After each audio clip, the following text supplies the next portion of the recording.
Hello, so in this video I just want to continue talking about the definite integral, and perhaps throughout the video also sort of touch on some connections with higher maths applications. We start getting into multivariable calculus and all kinds of stuff. But when one is first introduced to the notion of the definite integral, it's really important to sort of hold on to the idea that really, and if I get my pen tool out here and draw some curve, it's to hold on to the idea that an integral, to hold on to the idea of an integral as the area under a curve. So if we just draw some arbitrary curve, like something like this, right?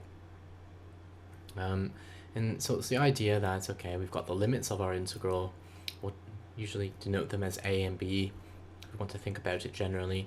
And so the idea then again is that is the notion of an integral as the area under a curve. So everything highlighted here in magenta, right? So this area, this region bounded by the curve and the lines x equals a and x equals b, and it's also bounded by the x-axis in this example.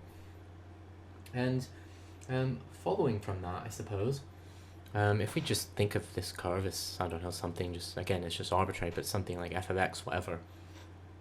Really the idea is that this shaded area can be represented then, or it could be represented by a quantity denoted by I equals, and then we're integrating from the limits of the integral are a to b, so we write that, a to b, of some curve, we'll just call it f of x here. I mean, we can write it like this, y equals f of x, or however you want to do it.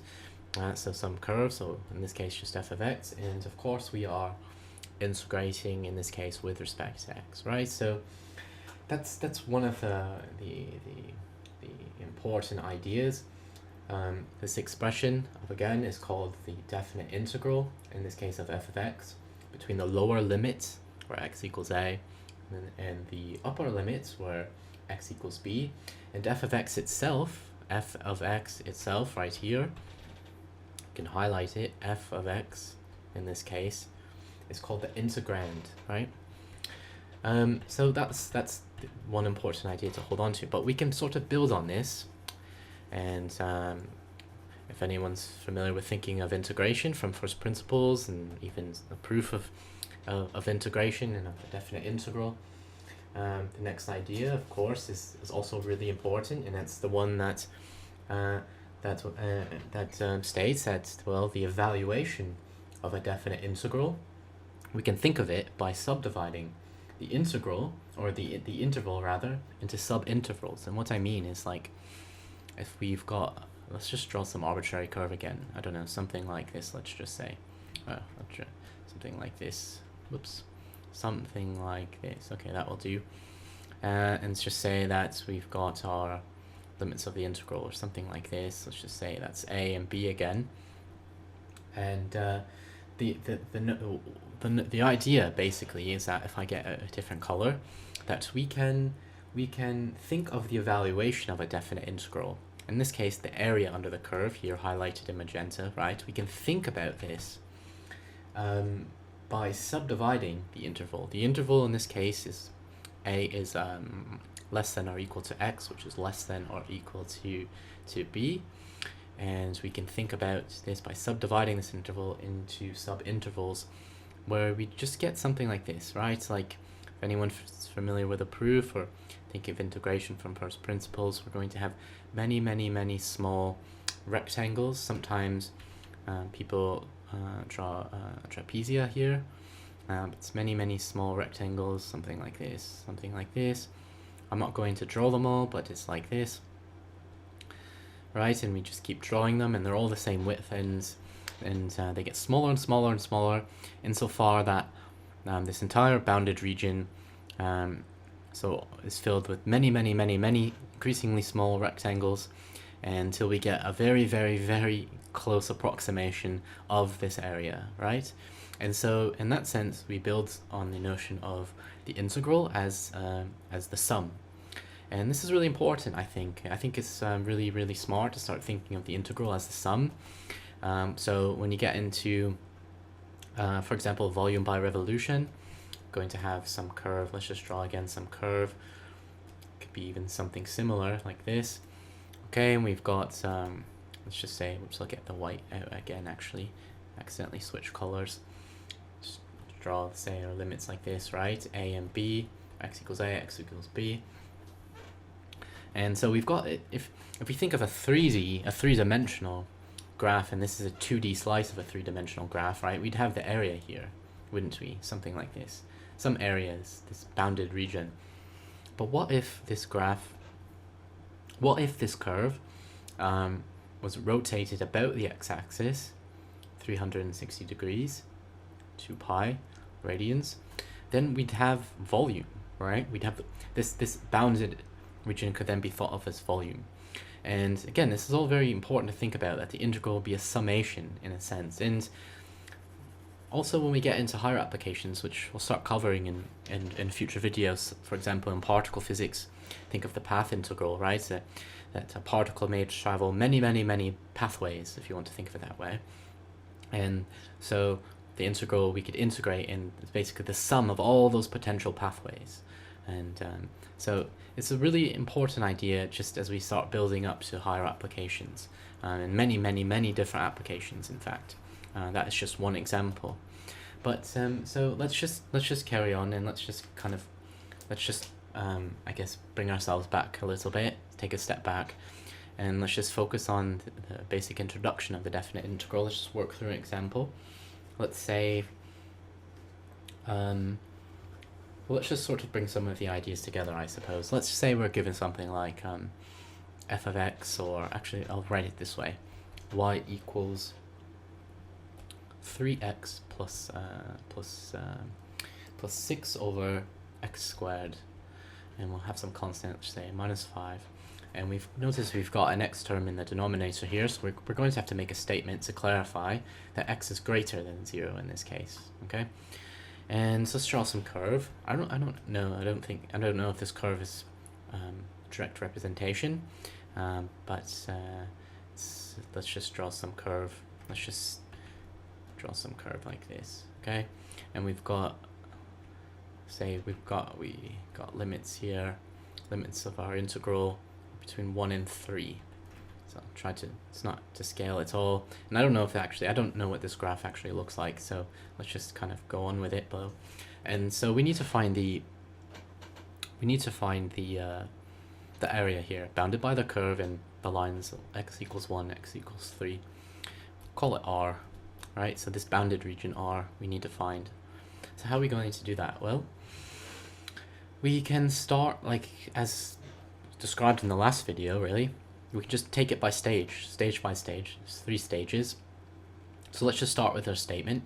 So we can write, well, we're integrating here between 1 and 3. So up our lower and upper limits.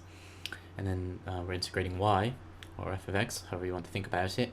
And it's all this stuff right here, so we can just write that out. And notice here we've got 6 over x squared. Well, we can bring this x squared term up, can't we? So that's going to be 6x to the negative 2 power, right? That's basic exponent properties, and we've got a constant here. It's minus 5, and we're integrating with respect to x. So that is our statement. We can now start thinking about the after integration stage. So this is where we get out our square brackets, and let's just integrate all of this. So what do we end up with? Let's start with a 3x term. We integrate this, we're getting x squared, right? But there's a 1 here, it's implicit. We don't need to write it, but we're adding 1 onto it, so it's going to be 2. So we're going to get x squared. That n plus 1 term also goes down into the denominator. So we're going to get 3 over 2 x squared. Here we've got a negative 2 power. We're adding 1 to it, it's going to be minus 1. So that means minus 1, the negative 1 is also going to go down into the denominator. That makes this whole thing negative. So we can say minus 6x to the negative 1 power. And actually, let's just simplify it. This is the same as minus 6 over x. Excuse me. And we've just got a constant. We know we're integrating with respect to x. So we just add 5x, right? It's just to add an x. That's 5x, and we close our square brackets. and we now have to restate the values of our evaluation, so 1 and 3. Right, now we can kind of go on to the next stage, the evaluation stage, if you will. And so this is where we use our round brackets, and we need to evaluate firstly where x equals 3, right? We start with the upper limit. So when x equals 3, what do we have this first term? We've got 3 over 2 times 3 squared. I'll just write it all out, actually. How about I do that? Work through it step by step. So everything is explicit. And we've got subtracting, we've got 6 over 3, right? And then we've got minus 5 times 3. 5 times 3. And we're taking the difference, so we've got to now evaluate where x equals 1. So we have 3 over 2 times 1 squared. We've got 6 over 1, and we've got 5 times 1. Cool. So let's just really... all we're left to do is just tidying. We just have to tidy all of this up, really. So let's start doing that. Let's think...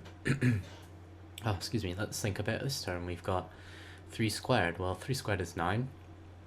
We're multiplying that by 3. Okay, so we're going to get 27 over 2.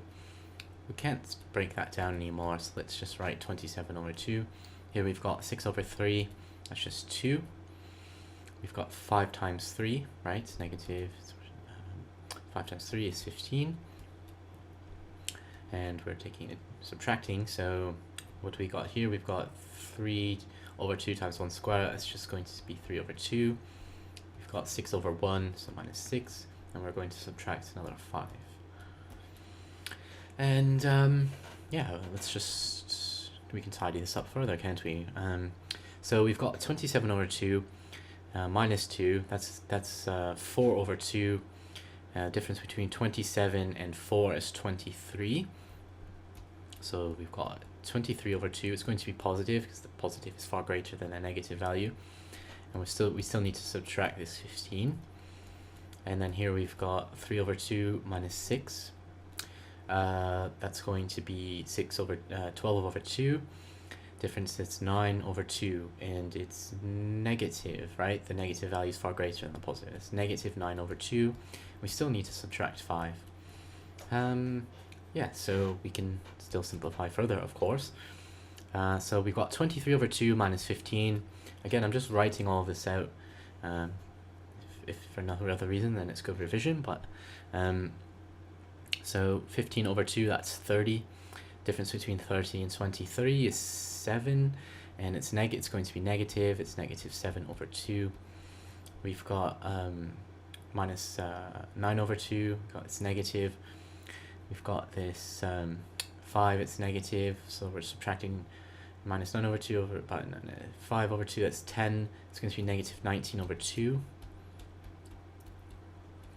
And now we've got a double negative. So it's positive, so that means really we're going to be adding. The difference between 19 and 7 is 12, so it's going to be positive, so it's 12 over 2, and that's 6. So we can therefore say that therefore R, our bounded region R, equals 6.